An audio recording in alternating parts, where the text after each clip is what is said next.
ನಮ್ಮ SR country ವೃತ್ತದ ನಮ್ಮ ಆಟೋ ಚಾಲಕರ ಸಂಘ ಮಾಲೀಕರು ಹಾಗೂ ಎಲ್ಲ ನಮ್ಮ ಸಂಘದ ಅಧ್ಯಕ್ಷರು ಮತ್ತು ಎಲ್ಲ ಪದಾಧಿಕಾರಿಗಳು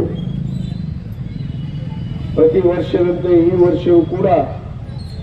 ಅತ್ಯಂತ ಸಂಭ್ರಮದಿಂದ ಆಚರಿಸುತ್ತಿರುವಂತಹ ಎಲ್ಲ ಉಪಸ್ಥಿತಿರುವಂತಹ ಗುರುಹಿರಿಯರೇ, ತಾಯಂದಿರೇ, ಯುವ ಮಿತ್ರರೇ,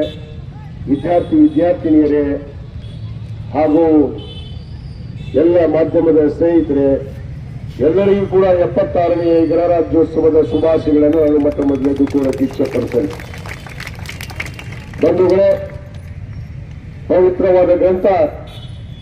ಸಂವಿಧಾನ ಶಿಲ್ಪಿ ಡಾಕ್ಟರ್ ಬಾಬಾ ಸಾಹೇಬ್ ಅಂಬೇಡ್ಕರ್ ಅವರ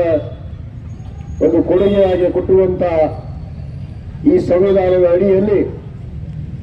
1950 ಜನವರಿ 26ರಂದು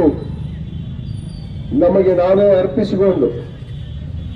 ಈ ಪವಿತ್ರವಾದ ಗ್ರಂಥ ಸಂವಿಧಾನದ ಸವಿಯನ್ನ ಅನುಭವಿಸಿರುವಂತಹ ಸ್ವಾತಂತ್ರ್ಯವನ್ನ,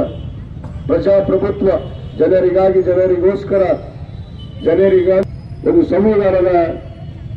ಇವತ್ತು ಚಾಲನೆಯನ್ನು ಕೊಟ್ಟು ನಾವೆಲ್ಲ ಅದರ ಒಂದು ಭಾರತ ದೇಶದ ಒಂದು ಭಾರತದ ಪ್ರಜೆಗಳಾಗಿ ವಿವಿಧತೆ ಅಲ್ಲಿ ಏಕತೆಯನ್ನು ಕಾಣಿಕೊಂಡು ವಿವಿಧ ಧರ್ಮ, ವಿವಿಧ ಜಾತಿ, ಭಾಷೆಗಳ ಮಧ್ಯೆ ನಾವೆಲ್ಲ ಒಂದಾಗಿ ನಡೆದಿದ್ದಕ್ಕೆ ಇವತ್ತು ನಾವೆಲ್ಲರೂ ಹೆಮ್ಮೆ ಪಡುವಂತಹ ದಿನ ಎನ್ನುವ ಮಾತನ್ನು ಕೂಡ ನಾನು ಇವತ್ತು ಹೇಳಕ್ಕೆ ಇಚ್ಛೆ ಪಡ್ತೇನೆ. ಇವತ್ತು ಭಾರತದ ಸಂವಿಧಾನವನ್ನ ಅನುಭವಿಸಿ, ಸ್ವಾತಂತ್ರ್ಯವನ್ನ ಅನುಭವಿಸಿದಂತ ಸ್ವಾತಂತ್ರ್ಯವಾದ ಮನಸ್ಸುಗಳಿಗೆ ಮಾತ್ರ ಈ ಭಾರತ ದೇಶದ ಪವಿತ್ರವಾದ ಸಂವಿಧಾನ, ಭಾರತ ದೇಶದ ಈ ಪವಿತ್ರವಾದ ಗ್ರಂಥವನ್ನ ರಚಿಸಿದಂತಹ ಸಂವಿಧಾನ ಶಿಲ್ಪಿ ಡಾಕ್ಟರ್ ಬಾಬಾ ಸಾಹೇಬ್ ಅಂಬೇಡ್ಕರ್ ಅವರ ಬಗ್ಗೆ ಇವತ್ತು ಕೀಳವಾಗಿ ಮಾತಾಡುವಂತಹ ಮನಸ್ಸಿಗೆ ಈ ಒಂದು ವೇದಿಕೆ ಮುಖಾಂತರ